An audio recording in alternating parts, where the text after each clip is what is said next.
What is the scariest encounter with another human you have ever experienced?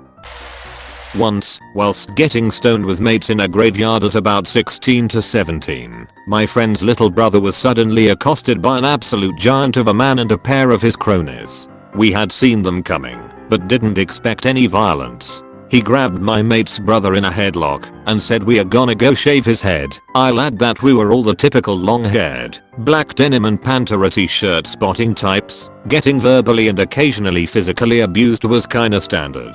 Thinking that they were probably joking to a degree, I pulled my friend out of the hold. Well, next thing I know I'm being punched around the chops by a guy a solid foot taller than me, a decade older, and with strength and a reach that I couldn't possibly compete with. I spent a lot of my childhood getting beaten by adults, but by this point I thought I'd got through that part of my life. He held me by my neck and just kept punching me until I hit the ground. By this point my collective of mates are doing all they can to stop him, but he's swatting them like flies. One calls the police. Once I'm on the ground he kicks me in the skull, 11 times in all. I'd heard he was wearing steelies, but I'm not entirely sure if that's true. But he just would not stop throwing all he had at my skull. The last kick was under the chin and everyone heard a massive crunch. It was enough to make my attacker stop and run away. It's okay though, it wasn't my neck, but I had just had 7 of my teeth shattered whilst biting through the edges of my tongue.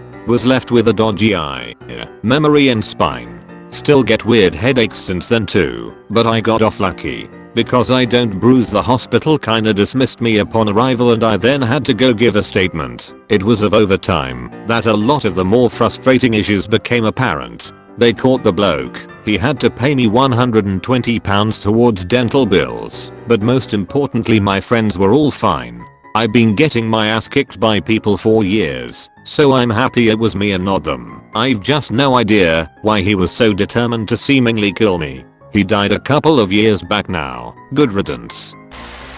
I had just spent a fantastic Saturday evening at a friend's house to celebrate his birthday.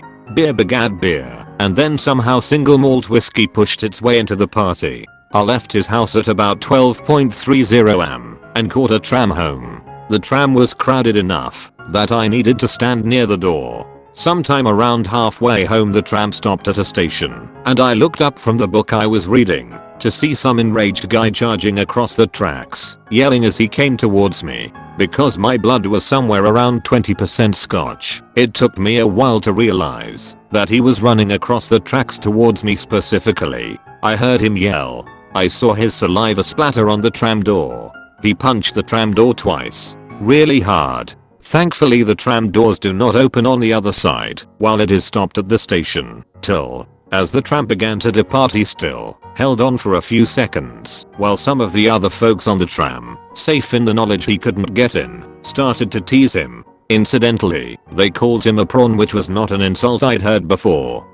I have no idea who he was, or what provocation he perceived, or what he would have tried if he'd opened the doors. Naturally, once the tram left him behind I tried to just kind of stand there, looking unperturbed. It was only the next morning that I thought how much worse that situation may have ended up if either A, the tram door had opened, or B, I had been walking past this guy instead of on public transport. This happened when I was about 9 or 10. It was around 8:30 on a Tuesday or Thursday. My parents and I were watching TV when there was a knock at the door. My dad got up and answered it to see a man standing there with a white van behind him. He looked like he was in his early 30s. My dad went outside to talk to him as I hid behind the TV stand and waited for him to leave. It was hard for me to hear what they were saying, but I could hear my dad say, "No thanks and we are good." When my dad got back inside, I saw the van leave and asked my dad what had happened. The head guy asked him if he could come inside to do a security system estimate because he was a door-to-door salesman. My dad said he could see a bunch of other guys inside the van staring at them. When they left, my mom called the neighbor to ask her what was going on. Apparently they had asked almost everyone on our street the same question. My neighbor called the police and started to follow the van. The guys caught on, and when my neighbor turned around to go home they started following her. She eventually lost them, but the whole ordeal was still scary nonetheless. The first apartment I was in, I moved in right after some coworkers. After living there for a bit, my coworker's jacked off drug dealer showed up pissed off. When I answered the door, he wanted to come in and talk to my coworker. I said it was just me and my GF. I didn't want to wake her up, so I took the conversation outside. Turns out, he just got out of jail and needed $200. I talked him down saying that $200 wasn't worth any more time and to just let it go after what felt like an eternity. He finally thanked me and left. I didn't sleep well until I left that apartment.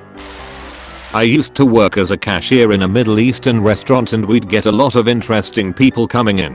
One day while the manager and cooks are busy, a pretty normal looking guy comes in and asks for water. No biggie. Then he starts asking questions about what ethnicity the owners are and if I'm related to them, and while those questions aren't inherently threatening, he spoke the same way the Joker does. Like he's about to do something bad to you, and you can't escape it, because he's already set up a trap. He leaves. He returns less than a minute later with a black duffel bag and another guy who looked homeless blocking the doorway. I legitimately thought he was about to pull out a gun and try to rob the place or shoot me. Instead, he tells me to tell the owner exactly what he's been asking me and he leaves. Nothing bad really happened, but I was terrified that he'd come back, and I eventually left the place because of it.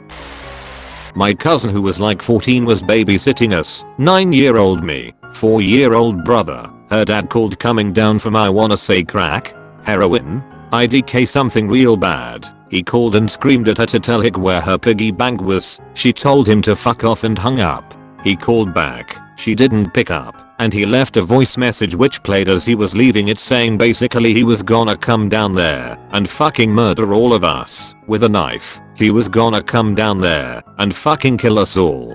He was full of shit, but we were terrified. Can you imagine the pure fear a 9-year-old feels when a grown man who sounds crazy says he's going to murder her with a knife? So we prepared. We blocked out the windows, locked everything, put heavy furniture in front of the doors. My brother was asleep in his room. My cousin told me just leave him, but I couldn't stand the thought of him being alone in there, so I covert style belly crawled, heart beating out of my chest, across the kitchen, through the living room to his room, scooped him up, and brought him back to my mom's room, which we then barricaded ourselves into. I got no sleep that night and my mom and my aunt came back the next morning like what the fuck did you kids do? But I was honestly just happy to be alive and that my mom was home again. The worst part of the whole thing is, when she got home her dad had sold all of her belongings. I mean everything. Her bed, her dresser, TV, it was all gone. It was just an empty room. He's clean now, but I still hate his fucking guts. Fuck you Uncle Donald. When I was 15, I regularly was at home by myself, since both of my parents worked full time and my brother had moved away to college. Well, one day during the summer I was just relaxing at home, when all of a sudden someone knocks on the front door. I get up and check the peephole and see two guys just standing in the driveway just off the porch. One of them wearing a suit, the other wearing sweatpants and a hoodie, but facing away from the house, like he's playing lookout. I decide to ignore them, cause they'll go away, right? Wrong. They continue knocking, but getting progressively louder and more aggressive. Finally, I decide to call the sheriff's department and ask for an on-emergency check since they're trespassing. My dumbass decides to yell through the door that I had called, and before I can even realize how dumb it is, the guy starts kicking the front door. I freak the fuck out, run back toward the center of the house, and realize that there's a third guy trying to kick in the back door as well. At this point I call 911 and start screaming about these three guys trying to break into my house. Notoriously, it took the sheriff's deputies longer to get there than anyone would imagine, and they see the guys walking down the road later. Stop them to question, but no arrest.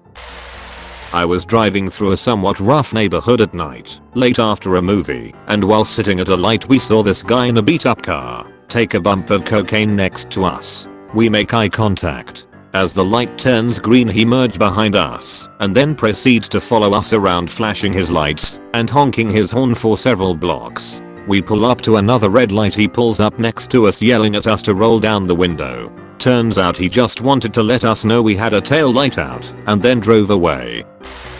Late 80s, was running errands in town with my mum and 2 sisters. Back then it wasn't uncommon to leave your kids in the car while you ran inside the store. We are sitting in the car waiting, and then I see an older guy walking towards our car. I just get a really bad feeling and start yelling at my sisters to lock the doors while I lock the 2 on my side. He comes over and spends the next couple of minutes trying to open all the doors on the car while we are cowering in our seats. Eventually he gave up and left. We were all 8 and under an age at the time. I just knew that if he got in the car he would take one of us. You have a message from the scared man. Like and subscribe to have a normal day.